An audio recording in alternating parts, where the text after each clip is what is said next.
ಹಬ್ಬ ಆದ ನಂತರ ಈ 5 ರಾಶಿಯವರಿಗೆ ರಾಜಯೋಗ ಮುಟ್ಟಿದ್ದೆಲ್ಲ ಚಿನ್ನ. ಅದು ಯಾವ ರಾಶಿಯವರಿಗೆ ಅಂತ ನಾನು ತಿಳಿಸ್ಕೊಡ್ತೀನಿ. ಅದಕ್ಕಿಂತ ಮುಂಚೆ ನೀವು ವಿನಯ್ ಯೋಗಿ ಗುರೂಜಿ ಅಂತ ಯೂಟ್ಯೂಬ್ ಚಾನಲ್ ಲೈಕ್ ಮಾಡಿ, ಸಬ್ಸ್ಕ್ರೈಬ್ ಆಗಿ, ಮತ್ತು ಬೆಲ್ ಬಟನ್ ಒತ್ತಿ, ಮತ್ತು ಫೇಸ್ಬುಕ್ ಇನ್ಸ್ಟಾಗ್ರಾಮಲ್ಲಿ ಕೂಡ ಲೈಕ್ ಮಾಡಿ, ಶೇರ್ ಮಾಡಿ, ಮತ್ತು ಫಾಲೋನ ಮಾಡ್ಕೊಳ್ಳಿ. ನೋಡಿ, ಹಬ್ಬ ಆದ ನಂತರ ಈ ಒಂದು 5 ರಾಶಿಯವರಿಗೆ ರಾಜಯೋಗ ಶುಕ್ರ ದಶೆ ಮುಟ್ಟಿದ್ದೆಲ್ಲ ಚಿನ್ನ. ಅದು ಹೇಗೆ ಅಂತ ನಾನು ತಿಳಿಸ್ಕೊಡ್ತೀನಿ. ಜೈ ಭಗವಾನ್. ಎಲ್ಲರಿಗೂ ನಮಸ್ಕಾರ. ಓಂ ಮಹಾದೇವಿ ಚ ವಿಷ್ಣುವತಿ ಚ ಮಹಿತನ್ನೋ ಐಶ್ವರ್ಯಲಕ್ಷ್ಮಿ ಪ್ರಚೋದಯತೆ. ಎಲ್ಲರಿಗೂ ನಮಸ್ಕಾರ. ಈ ಕಾರ್ಯಕ್ರಮವನ್ನು ಪ್ರಾರಂಭ ಮಾಡಿದಾಗ ಏನು ಅಂತಂದರೆ, ಈ ಎಲ್ಲ ರೀತಿಯಾದಂತಹ ವರಮಹಾಲಕ್ಷ್ಮಿ ಹಬ್ಬದ ತಂತ್ರವನ್ನು ನಾನು ಹೇಳಿದ್ದೆ. ಅದನ್ನೆಲ್ಲ ಮಾಡಿದ್ದೀರಾ. ಮತ್ತು ಈ ಒಂದು 5 ರಾಶಿಯವರಿಗೆ ರಾಜಯೋಗ ಬರುವಂತಹ ಒಂದು ಶುಕ್ರ ದಶೆ ಆಗಿರ್ಬೋದು, ಒಳ್ಳೆ ಮುಟ್ಟಿದ್ದೆಲ್ಲ ಚೆನ್ನಾಗಿ ಏನು ಕೆಲಸ ಕೈ ಹಾಕೋದು ಕೂಡ ಸಕ್ಸಸ್ ಆಗುವಂಥ ಒಂದು ಯೋಗ ಇದೆ. ಆದರೆ ಸಣ್ಣ ಪುಟ್ಟ ಬದಲಾವಣೆ ಮಾಡ್ಕೋತು ಅಂತಂದರೆ ನಿಮಗೆ ಬಂದು ಸೇರುತ್ತೆ. ಇಲ್ಲ ಅಂತಂದರೆ ಮತ್ತೆ ಅದೇ ರೀತಿಯಂಥ ಸಮಸ್ಯೆ ಸುಳಿಯಲ್ಲಿ ಸಿಕ್ಕಾಕೊಂಡಿರ್ತೀರ. ಹೊರಗಡೆ ಬರಬೇಕು ಅಂತಂದರೆ ಈ ಒಂದು 5 ರಾಶಿಯವರಿಗೆ ರಾಜಯೋಗ ಇದ್ದೇ ಇದೆ. ಸಣ್ಣ ಪುಟ್ಟ ತಂತ್ರಗಳನ್ನು ಮಾಡಿಕೊಂಡು ಸಣ್ಣ ಪುಟ್ಟ ದೋಷ ಪರಿಹಾರ ಮಾಡ್ಕೋತು ಅಂತಂದರೆ ಮುಟ್ಟಿದ್ದೆಲ್ಲ ಚಿನ್ನ. ನೀವು ಏನು ಕೆಲಸ ಮಾಡೋದು ಕೂಡ ಸಕ್ಸಸ್ ಆಗುತ್ತೆ, ಗೊತ್ತಲ್ಲ.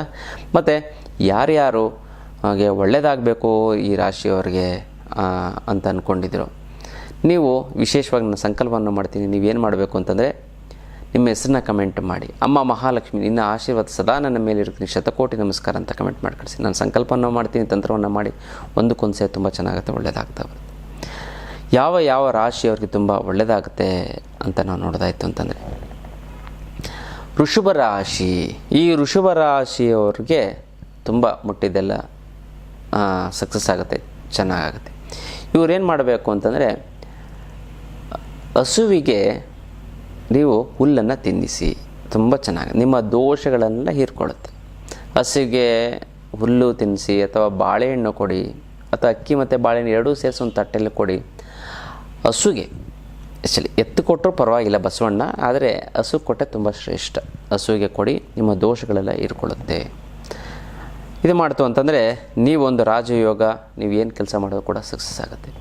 ಇನ್ನು ಕರ್ಕಾಟಕ ರಾಶಿ.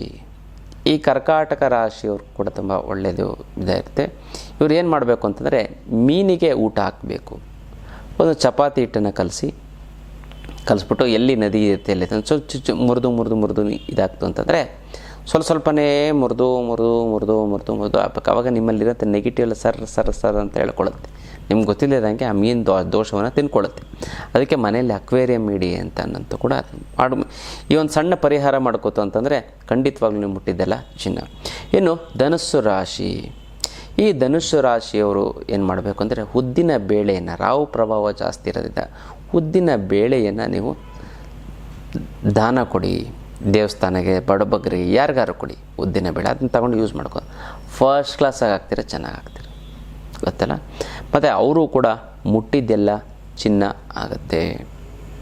ಇನ್ನೊಂದು ರಾಶಿ, ಯಾವೊಂದು ರಾಶಿಗೆ ತುಂಬ ಪ್ರಭಾವ ಬೀರುತ್ತೆ ಅಂತ ನೋಡೋದಾಯ್ತು ಅಂದರೆ ಕುಂಭರಾಶಿ.